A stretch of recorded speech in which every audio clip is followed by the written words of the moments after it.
السلام عليكم ورحمة الله وبركاته. بسم الله الرحمن الرحيم.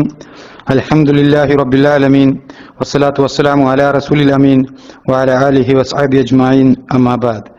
رب اشرح لي صدري ويسر لي أمري واحلل عقدة من لساني يفقهوا قولي. സ്നേഹമുള്ള സഹോദരങ്ങളെ, സൂറത്തുൽ ഫാത്തിഹയുമായി ബന്ധപ്പെട്ട് കഴിഞ്ഞ ക്ലാസ്സുകളിൽ നമ്മൾ അനേകം വിഷയങ്ങൾ പഠിക്കുകയുണ്ടായി. എന്താണ് ഇസ്തിയാദ എന്നും എന്താണ് ബസ്മല എന്നും നമ്മൾ മനസ്സിലാക്കി. അൽഹംദുലില്ലാഹി റബ്ബിൽ ആലമീൻ മുതലുള്ള ആയത്തുകൾ അള്ളാഹുവുമായി നടത്തുന്ന മുനാജാത്താണ്, അതായത് സ്വകാര്യ സംഭാഷണമാണ് എന്നും നമ്മൾ പഠിക്കുകയുണ്ടായി. അവിടെ അള്ളാഹുവിനെ സ്തുതിക്കുകയും മഹത്വപ്പെടുത്തുകയും പുകഴ്ത്തുകയും ചെയ്തുകൊണ്ട് ഒരു അടിമ അള്ളാഹുവുമായി കരാറിൽ ഏർപ്പെടുകയാണ്. അള്ളാഹുവിനെ മാത്രമാണ് നമ്മൾ ആരാധിക്കുന്നത്, അള്ളാഹുവിനോട് മാത്രമാണ് നമ്മൾ സഹായം തേടുന്നത് എന്ന കരാർ. അതിനുശേഷം നമ്മൾ അള്ളാഹുവോട് സിറാത്തുൽ മുസ്തഖീം തേടുകയാണ്.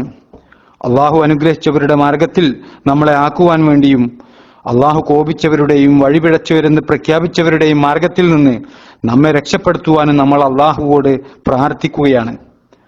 ഇവിടെ സഹോദരങ്ങളെ, സൂറത്തുൽ ഫാത്തിഹയിലെ ഓരോ ആയത്തും നമ്മൾ പരിശോധിച്ചു കഴിഞ്ഞാൽ സൂറത്തുൽ ഫാത്തിഹ മുഴുവൻ തൗഹീദാണ് എന്ന് നമുക്ക് കാണാൻ സാധിക്കും. സൂറത്തുൽ ഫാത്തിഹയിൽ തൗഹീദിന്റെ 3 ഇനങ്ങളായ തൗഹീദുർ റുബൂബിയ നമുക്ക് കാണാം, തൗഹീദുൽ ഉലൂഹിയ നമുക്ക് കാണാം, അതുപോലെ തന്നെ തൗഹീദുൽ അസ്മാ വ സിഫാത്തും നമുക്ക് കാണാൻ കഴിയും. ഇത് കൃത്യമായി നമുക്ക് മനസ്സിലാകണമെങ്കിൽ തൗഹീദിന്റെ വിഭജനവുമായി ബന്ധപ്പെട്ടുകൊണ്ടുള്ള പരിപ്രേക്ഷ്യം എന്താണ് എന്ന് കൃത്യമായ നിലക്ക് തന്നെ നമ്മൾ പഠിക്കേണ്ടതുണ്ട്. അടിസ്ഥാനപരമായി തൗഹീദു അർ റുബൂബിയയിൽ 2 കാര്യങ്ങൾ ഉൾക്കൊള്ളുന്നുണ്ട്. ഒന്നാമത് അള്ളാഹുവിന്റെ പ്രവർത്തികളുമായി ബന്ധപ്പെട്ടതാണ് തൗഹീദു അർ റുബൂബിയ. ഉദാഹരണം, അള്ളാഹുവാണ് സൃഷ്ടിപ്പ് നടത്തുന്നത്, അള്ളാഹുവാണ് അനുഗ്രഹം വർഷിക്കുന്നത്, അതുപോലെ തന്നെ മരിപ്പിക്കുന്നത് അള്ളാഹുവാണ്. ഇതെല്ലാം അള്ളാഹുവിന്റെ തീരുമാനങ്ങളാണ്, അള്ളാഹുവിന്റെ പ്രവർത്തനങ്ങളുമായി ബന്ധപ്പെട്ടുള്ളത് കൊണ്ട് അവിടെ കൃത്യമായി കൊണ്ട് അള്ളാഹുവിന്റെ രക്ഷാകർതൃത്വവുമായി ബന്ധപ്പെട്ടുകൊണ്ടുള്ള വിഷയമായതുകൊണ്ട് തൗഹീദുർ റുബൂബിയയിലാണ് ഈ കാര്യങ്ങൾ ഉൾക്കൊള്ളുന്നത്. ഇനി രണ്ടാമത്, സ്രഷ്ടാവായ അള്ളാഹുവിന്റെ നടപടികളിൽ, ഈ ഒരു പ്രവർത്തികളിൽ ഒരൊറ്റ സൃഷ്ടികൾക്കും യാതൊരു പങ്കുമില്ല എന്ന അടിയുറച്ച വിശ്വാസം ഒരു മുസ്ലിമിനെ സംബന്ധിച്ചിടത്തോളം ഉണ്ടാകേണ്ടതുണ്ട്. ഇതാണ് തൗഹീദു അർ റുബൂബിയ, അള്ളാഹുവിന്റെ പ്രവർത്തികളുമായി ബന്ധപ്പെട്ട വിഷയം. എന്നാൽ തൗഹീദുൽ ഉലൂഹിയ എന്ന് പറയുന്നത് അത് അള്ളാഹുവിന്റെ സൃഷ്ടിയായ അടിമയുടെ പ്രവർത്തികളുമായി ബന്ധപ്പെട്ട വിഷയങ്ങളാണ്. അടിമയാണ് അള്ളാഹുവിനെ ആരാധിക്കുന്നത്. ആരാ ഇവിടെ പ്രവർത്തിക്കുന്നത്? അള്ളാഹുവിന്റെ അടിമയാണ്. അങ്ങനെ യഥാർത്ഥത്തിൽ ആരാധനക്കർഹനായി അള്ളാഹു അല്ലാതെ ആരും തന്നെ ഇല്ല എന്ന അടിമയുടെ ഒരു ഉറച്ച വിശ്വാസവും ഈ രൂപത്തിൽ ഉണ്ടാകേണ്ടതുണ്ട്. വിശ്വാസവും ഉണ്ടാകണം, അതുപോലെ തന്നെ അടിമയുടെ പ്രവൃത്തിയും ഉണ്ടാകേണ്ടതുണ്ട്. ഇവിടെ പ്രവർത്തിക്കുന്നത് ആരാ? അടിമയാണ്. എന്നാൽ തൗഹീദുർ റുബൂബിയയിൽ അത് പ്രവർത്തിക്കുന്നത് അള്ളാഹുവാണ്. അള്ളാഹുവിന്റെ പ്രവർത്തനം, അള്ളാഹുവാണ് സൃഷ്ടിക്കുന്നത്, അള്ളാഹുവാണ് മരിപ്പിക്കുന്നത്, അള്ളാഹുവാണ് മഴ വർഷിച്ചു തരുന്നത്, അള്ളാഹുവാണ് നമുക്ക് എല്ലാവിധ അനുഗ്രഹങ്ങളും നൽകുന്നത്. ആ രൂപത്തിലുള്ള പ്രവർത്തനങ്ങൾ മുഴുവൻ അത് അള്ളാഹുവിൻ്റെതാണ് എങ്കിൽ തൗഹീദുൽ ഉലൂഹിയ എന്ന് പറയുന്നത് അള്ളാഹുവിന് നമ്മൾ നൽകുന്ന ആരാധനകളാണ്, അത് അടിമയുടെ പ്രവർത്തികളാണ് എന്നർത്ഥം. ഇനി മൂന്നാമതായി തൗഹീദു അൽ അസ്മാ വ സിഫാത്ത്, അതും 2 കാര്യങ്ങൾ ഉൾക്കൊള്ളുന്നുണ്ട്. അള്ളാഹുവിന്റെ നാമഗുണ വിശേഷണങ്ങളാണ് ഒന്നാമത്തേത്. അള്ളാഹുവിന്റെ നാമഗുണ വിശേഷണങ്ങൾ, ഈ നാമഗുണ വിശേഷണങ്ങളിൽ ഒരു അടിമ ആരെയും പങ്കു ചേർക്കാതെ അതിൽ പറഞ്ഞ കാര്യങ്ങൾ, ആ വിശേഷണങ്ങളെല്ലാം തന്നെ അള്ളാഹുവിന് മാത്രം അനുയോജ്യമായ നിലക്ക് അള്ളാഹുവിന് മാത്രമുള്ളതായി ഒരടിമ അടിയുറച്ച് വിശ്വസിക്കേണ്ടതുണ്ട്. അങ്ങനെ അള്ളാഹുവിൽ അത് വിശ്വസിച്ച്, ആ കാര്യം വിശ്വസിച്ചുകൊണ്ട് അവനെ ഏകപ്പെടുത്തേണ്ടതുണ്ട്. ഇതാണ് തൗഹീദു അൽ അസ്മാ വ സിഫാത്ത്. ഒന്നാമത് അള്ളാഹുവിന്റെ നാമഗുണ വിശേഷണങ്ങൾ, രണ്ടാമത് ഈ നാമഗുണ വിശേഷണങ്ങളിൽ ആരെയും പങ്കു ചേർക്കാതെ അള്ളാഹുവിന് മാത്രം അനുയോജ്യമായ നിലക്ക് അവനിൽ അത് ഏകപ്പെടുത്തുക എന്നുള്ളതാണ്. ഇങ്ങനെ ഈ 3 കാര്യങ്ങളും സഹോദരങ്ങളെ സൂറത്തുൽ ഫാത്തിഹ എടുത്ത് പരിശോധിച്ചു കഴിഞ്ഞാൽ ഈ 3 സൂറത്തുൽ ഫാത്തിഹയിൽ വന്നിട്ടുള്ളത് നമുക്ക് കാണാൻ കഴിയും. ഒന്ന് അൽഹംദുലില്ലാഹി റബ്ബിൽ ആലമീൻ എന്ന് നമ്മൾ നോക്കിക്കഴിഞ്ഞാൽ സ്തുതി മുഴുവനും ലോകരക്ഷിതാവായ അള്ളാഹുവിനാകുന്നു എന്നുള്ളത് നോക്കുമ്പോൾ അള്ളാഹുവിന്റെ അള്ളാഹുവിനെ സ്തുതിക്കുന്നത് ആരാ? അള്ളാഹുവിനെ സ്തുതിക്കുന്നത് അടിമയാണ്. അതുകൊണ്ട് അത് തൗഹീദുൽ ഉലൂഹിയയാണ്, അടിമയുടെ പ്രവർത്തനം. എന്നാൽ എങ്ങനെയുള്ള അള്ളാഹുവിനെയാണ് ആ അടിമ സ്തുതിക്കുന്നത്? റബ്ബുൽ ആലമീനായ അള്ളാഹുവിനെയാണ്. ഇത് അള്ളാഹുവിന്റെ റുബൂബിയത്താണ്, തൗഹീദുർ റുബൂബിയത്താണ് എന്ന് നമുക്ക് കാണാൻ കഴിയും. അത് കഴിഞ്ഞാൽ അർ റഹ്മാനി റഹീം, പരമകാരുണികനും കരുണാനിധിയുമായിട്ടുള്ളവനെന്ന്. ഇവിടെ ആരാണ് റബ്ബുൽ ആലമീൻ എന്ന് വിശേഷണം അത് വിശേഷിപ്പിക്കുകയാണ്. അർ റഹ്മാനു റഹീം, പരമകാരുണികനും കരുണാനിധിയുമായിട്ടുള്ളവനാണ് റബ്ബുൽ ആലമീൻ എന്ന് പഠിപ്പിക്കുമ്പോൾ അള്ളാഹുവിന്റെ രണ്ട് നാമങ്ങൾ അസ്മാ വ സിഫാത്തും, അതുപോലെ തന്നെ അള്ളാഹുവാണ് ഈ റഹ്മത്ത് പടച്ചിട്ടുള്ളത്. നമ്മളത് വിശദമായി റഹ്മാൻ എന്ന നാമവും റഹീം എന്ന നാമവും മുൻകഴിഞ്ഞ ക്ലാസ്സുകളിൽ നമ്മൾ പ്രതിപാദിക്കുകയുണ്ടായി. ഇത് അള്ളാഹുവിന്റെ റുബൂബിയത്തുമായി ബന്ധപ്പെട്ടതാണ്. അള്ളാഹുവിന്റെ പ്രവർത്തനങ്ങൾ എന്നുള്ള നിലക്ക് റുബൂബിയത്തും, അതുപോലെ തന്നെ അള്ളാഹുവിന്റെ നാമഗുണ വിശേഷണങ്ങൾ എന്നുള്ള നിലക്ക് അള്ളാഹുവിന്റെ അസ്മാ വ സിഫാത്തും അതിൽ വന്നു എന്നർത്ഥം. അത് കഴിഞ്ഞാൽ മാലിക് യൗമിദ്ദീൻ എന്ന ആയത്താണ് പ്രതിഫല ദിവസത്തിന്റെ ഉടമസ്ഥൻ. പ്രതിഫല ദിവസത്തിന്റെ ഉടമസ്ഥനും എന്ന് പറയുമ്പോൾ ആ ദിവസം സഹോദരങ്ങളെ അള്ളാഹുവിന്റെ പ്രവൃത്തിയുമായി ബന്ധപ്പെട്ട ആവുന്നത് കൊണ്ട് അത് റുബൂബിയത്തിലാണ് പണ്ഡിതന്മാർ എണ്ണുന്നത്. എന്നാൽ അള്ളാഹുവിന്റെ നാമം വരുന്നുണ്ട്, മാലിക് എന്ന അള്ളാഹുവിന്റെ നാമം വരുമ്പോൾ അത് അസ്മാ വ സിഫാത്തിലുള്ള തൗഹീദും, അതുപോലെ തന്നെ പ്രതിഫല ദിവസത്തിൽ അള്ളാഹുവിന്റെ പ്രവർത്തനവുമായി ബന്ധപ്പെട്ടുകൊണ്ട് വരുമ്പോൾ അള്ളാഹുവിന്റെ റുബൂബിയത്തുമായി ബന്ധപ്പെട്ടുകൊണ്ട് പണ്ഡിതന്മാർ വിശദീകരിക്കുന്നത് കാണാൻ കഴിയും. അതിനുശേഷം നമ്മൾ ഇയ്യാക നഅ്ബുദു വ ഇയ്യാക നസ്തഈൻ, നിന്നെ മാത്രം ഞങ്ങൾ ആരാധിക്കുന്നു, നിന്നോട് മാത്രം ഞങ്ങൾ സഹായം തേടുകയും ചെയ്യുന്നു എന്ന് പറയുന്നത് ആരാണ്? ഇവിടെ പ്രവർത്തിക്കുന്നത്, ഇബാദത്ത് ചെയ്യുന്നത് അടിമയാണ്. അതുകൊണ്ട് അത് അള്ളാഹുവിന്റെ ഉലൂഹിയത്തുമായി ബന്ധപ്പെട്ടുകൊണ്ടുള്ള തൗഹീദിലാണ് അത് വരുന്നത്, തൗഹീദുൽ ഉലൂഹിയയിലാണ് അത് വരുന്നത്. നമ്മുടെ ആരാധനയുമായി ബന്ധപ്പെട്ട വിഷയമാണ്. എന്നാൽ സഹോദരങ്ങളെ, ഇയ്യാക നസ്തഈൻ എന്ന് പറയുന്നത് അള്ളാഹുവിന് മാത്രമാണ് എല്ലാവിധ കഴിവും ശക്തിയുമുള്ളത്, അള്ളാഹു മാത്രമാണ് നമ്മളെ സഹായിക്കുന്നത്. അതുകൊണ്ടാണ് നമ്മൾ അള്ളാഹുവോട് സഹായം ചോദിക്കുന്നത്. ആ ഒരു അടിയുറച്ച വിശ്വാസം നമ്മൾ എടുത്ത് പരിശോധിക്കുകയാണ് എങ്കിൽ അള്ളാഹുവിന് മാത്രം ചെയ്യാൻ കഴിയുന്ന സഹായം അത് റുബൂബിയത്തിലാണ് പെടുക എന്ന് പണ്ഡിതന്മാർ പഠിപ്പിച്ചത് നമുക്ക് കാണാൻ കഴിയും. അതിനുശേഷം ഇഹ്ദിനസ് സിറാത്തൽ മുസ്തഖീം, ചൊവ്വായ പാതയിൽ നീ ഞങ്ങളെ വഴി ചേർക്കണമേ എന്ന് നമ്മൾ പ്രാർത്ഥിക്കുകയാണ്. അങ്ങനെ സഹായം ചോദിക്കുന്നത് അടിമ അത് ഉലൂഹിയത്തിലാണ് എന്ന് വരുമ്പോൾ ഇവിടെ സഹോദരങ്ങളെ അള്ളാഹുവോട് നമ്മൾ സിറാത്തുൽ മുസ്തഖീമാണ് ചോദിക്കുന്നത്. ആരാണ് ചോദിക്കുന്നത്? അടിമയാണ് ചോദിക്കുന്നത്. അത് തൗഹീദുൽ ഉലൂഹിയയിലാണ് വരുന്നത്. എന്നാൽ ഈ സിറാത്തുൽ മുസ്തഖീം ആർക്കാണ് നൽകാൻ കഴിയുക? അള്ളാഹുവിന് മാത്രം ചെയ്യാൻ കഴിയുന്ന സഹായമാണ് അത്. അതുകൊണ്ട് അത് തൗഹീദുർ റുബൂബിയയിൽ വരുമെന്നും പണ്ഡിതന്മാർ പഠിപ്പിച്ചത് കാണാൻ കഴിയും. പിന്നീട് ആ ബാക്കിയുള്ള ആയത്ത് സിറാത്തുല്ലദീന അൻഅംത അലൈഹിം ഗൈറിൽ മഗ്ദൂബി അലൈഹിം വലദ്ദാല്ലീൻ എന്നുള്ളത് സിറാത്തുൽ മുസ്തഖീം എന്താണ് എന്ന് അല്ലാഹു സുബ്ഹാനഹു തആല അതിലൂടെ നമുക്ക് വിശദീകരിച്ചു തരികയാണ്. കഴിഞ്ഞ ക്ലാസ്സിൽ വിശദമായി കൊണ്ട് നമ്മളത് ചർച്ച ചെയ്യുകയുണ്ടായി. ഇവിടെ സഹോദരങ്ങളെ നമ്മൾ മനസ്സിലാക്കേണ്ടതുണ്ട്, നമ്മൾ 17 തവണ അള്ളാഹുവിനോട് നമ്മൾ അള്ളാഹുവിന് വേണ്ടി നമസ്കരിക്കുമ്പോൾ ആ നമസ്കാരത്തിൽ നമ്മൾ സൂറത്തുൽ ഫാത്തിഹ പാരായണം ചെയ്യുമ്പോൾ തൗഹീദിന്റെ വചനങ്ങളാണ് നമ്മൾ പാരായണം ചെയ്യുന്നത് എന്നുള്ള ബോധം നമ്മെ സംബന്ധിച്ചിടത്തോളം ഉണ്ടാകേണ്ടതുണ്ട്. അത്രമാത്രം പ്രാധാന്യമുള്ള ഒരു വിഷയമാണ് ഈ തൗഹീദ്, ലാ ഇലാഹ ഇല്ലല്ലാഹ് എന്നുള്ള വിഷയമെന്ന് നമ്മൾ മനസ്സിലാക്കേണ്ടതുണ്ട് സഹോദരങ്ങളെ.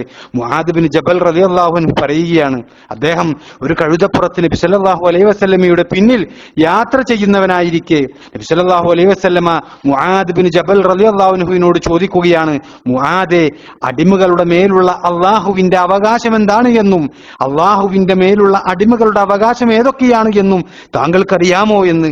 അപ്പോൾ അദ്ദേഹം പറഞ്ഞു കൊടുക്കുകയാണ്, അള്ളാഹുവും അവന്റെ പ്രവാചകനുമാണ് ഏറ്റവും നന്നായി അറിയുന്നവനെന്ന് ആ സഹാബി പറയുക. അപ്പോ നബി സല്ലല്ലാഹു അലൈഹി വസല്ലമ മറുപടി പറയുക, നബി സല്ലല്ലാഹു അലൈഹി വസല്ലം അത് പറഞ്ഞു കൊടുക്കുകയാണ്, ഹഖ്ഖുല്ലാഹി അലൽ ഇബാദി ഹഖ്ഖുല്ലാഹി അലൽ ഇബാദി അൻ യഅ്ബുദൂഹു വലാ യുശ്രികു ബിഹി ശൈഅ വഹഖ്ഖുൽ ഇബാദി അലല്ലാഹി അൻ ലാ യുഅദ്ദിബു മൻ ലാ യുശ്രികു ബിഹി ശൈഅ. അടിമകളുടെ മേലുള്ള അല്ലാഹുവിന്റെ അവകാശം അവർ അവന് മാത്രം ആരാധന ചെയ്യണമെന്നും അവനിൽ മറ്റൊന്നിനെയും പങ്കു ചേർക്കരുത് എന്നുമാണ്. അടിമകൾക്ക് അള്ളാഹുവിന്റെ മേലുള്ള അവകാശമാകട്ടെ അള്ളാഹുവിൽ ഒന്നിനെയും പങ്കു ചേർക്കാത്തവരെ അവൻ ശിക്ഷിക്കുകയില്ല എന്നതുമാണ് എന്ന് കുൽത്തു. ആ സമയം അദ്ദേഹം ആ സ്വഹാബി ചോദിക്കുകയാണ്, യാ റസൂലല്ലാഹ്, അള്ളാഹുവിന്റെ പ്രവാചകരെ, അഫലാ ഉബശ്ശിറുന്നാസ്, ഈ സന്തോഷ വാർത്ത ഞാൻ ഈ ജനങ്ങളെ അറിയിക്കട്ടെയോ എന്ന് ചോദിച്ചപ്പോൾ ഖാല, നബി സല്ലല്ലാഹു അലൈഹി വസല്ലമ പറയുകയാണ്, ലാ തുബശ്ശിറുഹും, ഇപ്പോൾ ഈ സന്തോഷ വാർത്ത അവരെ അറിയിക്കണ്ട.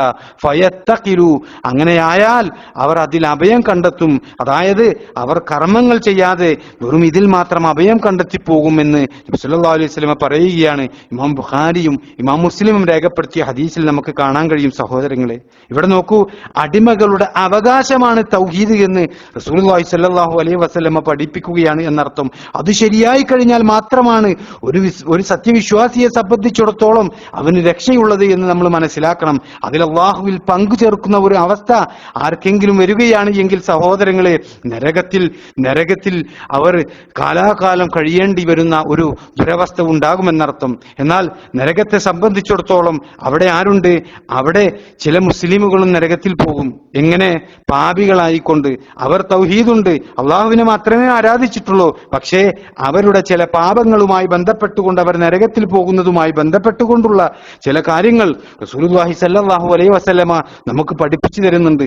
അബൂ മൂസൽ അശ്ശരി റളിയല്ലാഹു അൻഹു നിവേദനം ചെയ്യുന്ന ഒരു ഹദീസിൽ കാണാം, അള്ളാഹുവിന്റെ റസൂൽ സ്വല്ലല്ലാഹു അലൈഹി വസല്ലമ പറയുകയാണ്, നരകവാസികൾ നരകത്തിൽ ഒരുമിച്ച് കൂടുമ്പോൾ അവരുടെ കൂട്ടത്തിൽ അള്ളാഹു ഉദ്ദേശിച്ച കിബിലയുടെ ആളുകൾ, അതായത് മുസ്ലിമുകൾ ഉണ്ടാകും. അവർ, ആ നരകവാസികൾ ചോദിക്കുകയാണ്, നിങ്ങൾക്ക് നിങ്ങളുടെ ഇസ്ലാം ഒരു ഉപകാരവും ചെയ്തില്ലേ? നിങ്ങളും ഞങ്ങളോടൊപ്പം നരകത്തിലുണ്ടല്ലോ എന്ന്. ആ സമയം മുസ്ലിമുകൾ പറയും, ഞങ്ങൾക്ക് ചില പാപങ്ങൾ ഉണ്ടായിരുന്നു, അതിനാൽ ഞങ്ങൾ പിടിക്കപ്പെട്ടു എന്ന്. അവർ പറഞ്ഞത്, ആ സമയം ഈ ആളുകളോട്, നരകവാസികളോട് മുസ്ലിമുകൾ പറഞ്ഞത് അള്ളാഹു സുബ്ഹാനഹു വ തആല കേൾക്കുകയാണ്. എന്നിട്ട് അള്ളാഹു സുബ്ഹാനഹു വ തആല പറയും, നരകത്തിൽ അഹ്ലുൽ ഖുബലയിൽപ്പെട്ട ആളുകളെ മുഴുവനും പുറത്തു കൊണ്ടുവരുവാൻ വേണ്ടിയിട്ട് കൽപ്പിക്കുകയാണ് അള്ളാഹു. അപ്പോൾ അവർ പുറത്തു കൊണ്ടുവരപ്പെടും. അതോടെ അവിശ്വാസികൾ പറയും, ഞങ്ങളുടെ നാശമേ, ഞങ്ങൾ മുസ്ലിമുകളായിരുന്നുവെങ്കിൽ എത്ര നന്നായിരുന്നു. എന്നാൽ അവർ പുറത്തു കൊണ്ടുവരപ്പെട്ടതുപോലെ ഞങ്ങളും നരകത്തിൽ നിന്ന് പുറത്തെടുക്കപ്പെടുമായിരുന്നു എന്ന് നബി സല്ലല്ലാഹു അലൈഹി വസല്ലമ അതിനുശേഷം പരിശുദ്ധ ഖുർആനിലെ ഒരു ആയത്ത് ഓതുകയാണ്.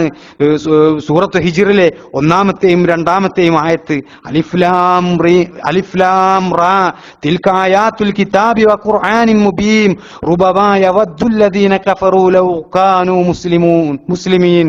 അലിഫ് ലാം റാ, വേദഗ്രന്ഥത്തിലെ അഥവാ കാര്യങ്ങൾ സ്പഷ്ടമാക്കുന്ന ഖുർആനിലെ വചനങ്ങളാകുന്നു അവ.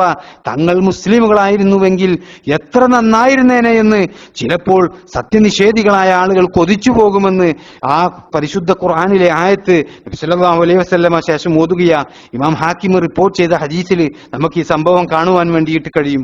അതേപോലെ തന്നെ സഹോദരങ്ങളെ, അബൂ ഹുറൈറ റളിയല്ലാഹു അൻഹു നിവേദനം ചെയ്യുന്ന ഒരു ഹദീസിൽ കാണാം, അദ്ദേഹം പറയുകയാണ്, അള്ളാഹുവിന്റെ റസൂൽ സല്ലല്ലാഹു അലൈഹി വസല്ലമ പറഞ്ഞതായിട്ട്, അള്ളാഹു അടിമകൾക്കിടയിലുള്ള വിധി തീർപ്പിൽ നിന്നും വിരമിച്ച ശേഷം തന്റെ കാരുണ്യം കൊണ്ട് നരകത്തിൽ നിന്നും താൻ ഉദ്ദേശിക്കുന്നവരെ പുറത്തു കൊണ്ടുവരുവാൻ ഉദ്ദേശിക്കുകയും ചെയ്താൽ ലാ ഇലാഹ ഇല്ലല്ലാഹ് പറയുകയും അള്ളാഹു കരുണ വർഷിക്കുവാൻ ഉദ്ദേശിക്കുകയും ചെയ്തവരിൽ നിന്ന് ശിർക്ക് ചെയ്യാത്തവരെ നരകത്തിൽ നിന്നും പുറത്തു കൊണ്ടുവരുവാൻ അള്ളാഹു മലക്കുകളോട് കൽപ്പിക്കും.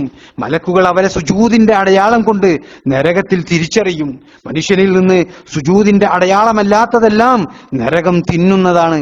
സുജൂദിന്റെ അടയാളം തിന്നുന്നത് അള്ളാഹു നരകത്തിന് ഹറാമാക്കിയിട്ടുണ്ട്.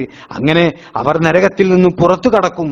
തീർച്ചയായും അവർ കത്തിക്കരിഞ്ഞിരിക്കുമെന്നാണ് നബി സല്ലല്ലാഹു അലൈഹി വസല്ലം പറയുന്നത്. അപ്പോൾ അവരുടെ മേൽ മാഉൽ ഹയാത്ത്, അതായത് ഒരു ജീവജലം ഒഴുക്കും. അപ്പോൾ മലവെള്ളപ്പാച്ചിൽ കൊണ്ടുവരുന്ന ചണ്ടികളിൽ വിത്തുകൾ മുളക്കുന്നത് പോലെ അവർ അതിൽ നിന്നും മുളക്കുമെന്ന് ഇമാം ബുഖാരിയും മുസ്ലിമും രേഖപ്പെടുത്തിയ ഹദീസിൽ കാണാൻ കഴിയും. സഹോദരങ്ങളെ, ഈ രണ്ട് ഹദീസുകൾ നമ്മൾ മുമ്പിൽ വെച്ചുകൊണ്ട് പരിശോധിച്ചാൽ തൗഹീദിന്റെ പ്രാധാന്യം എത്രമാത്രമുണ്ട് എന്നുള്ളത് നമുക്ക് മനസ്സിലാകും. ഈ തൗഹീദാണ് സഹോദരങ്ങളെ സൂറത്തുൽ ഫാത്തിഹയിൽ നിറഞ്ഞു നിൽക്കുന്നത് എന്ന് നമ്മൾ മനസ്സിലാക്കണം. ഈ തൗഹീദ് ഉൾക്കൊണ്ടുകൊണ്ടായിരിക്കണം നമ്മൾ ജീവിക്കേണ്ടത്. തൗഹീദ് നമ്മൾ സൂറത്തുൽ ഫാത്തിഹ പാരായണം ചെയ്യുമ്പോൾ അതിന്റെ ആശയങ്ങളും അതിന്റെ അർത്ഥവുമൊക്കെ നമ്മളുടെ ഹൃദയത്തിലേക്ക് കയറിക്കൊണ്ട് അള്ളാഹുവിനെ കൃത്യമായി മനസ്സിലാക്കുന്ന രൂപത്തിൽ ആ അള്ളാഹുവോട് നമ്മൾ തേടുകയാണ് സൂറത്തുൽ ഫാത്തിഹയിലൂടെ നമ്മൾ ചെയ്യുന്നത്. അങ്ങനെ സഹോദരങ്ങളെ, ആ തൗഹീദ് അടിസ്ഥാനപ്പെടുത്തിക്കൊണ്ട് നമ്മൾ ജീവിക്കുമ്പോഴാണ് അള്ളാഹുവുമായിട്ടുള്ള ഒരു അടുപ്പം നമ്മെ സംബന്ധിച്ചിടത്തോളം ഉണ്ടാവുകയുള്ളൂ എന്ന് നമ്മൾ മനസ്സിലാക്കണം. ഇവിടെ സൂറത്തുൽ ഫാത്തിഹയിലൂടെ നമ്മൾ മനസ്സിലാക്കിയ സത്യം നമ്മുടെ ജീവിതത്തിലേക്ക് കൊണ്ടുവരുവാനും അത് പ്രാവർത്തികമാക്കി ജീവിക്കുവാനും അള്ളാഹു ഇഷ്ടപ്പെടുന്ന ഒരു അടിമയായി മരണം വരിക്കുവാനും നമുക്ക് ഏവർക്കും അള്ളാഹു അനുഗ്രഹം ചൊരിയുമാറാകട്ടെ എന്ന് പ്രാർത്ഥിച്ചുകൊണ്ട് ഈ സൂറത്തുൽ ഫാത്തിഹ എന്ന വിഷയം സഹോദരങ്ങളെ ഇവിടെ അവസാനിപ്പിക്കുകയാണ്. അള്ളാഹു അനുഗ്രഹിക്കുമാറാകട്ടെ.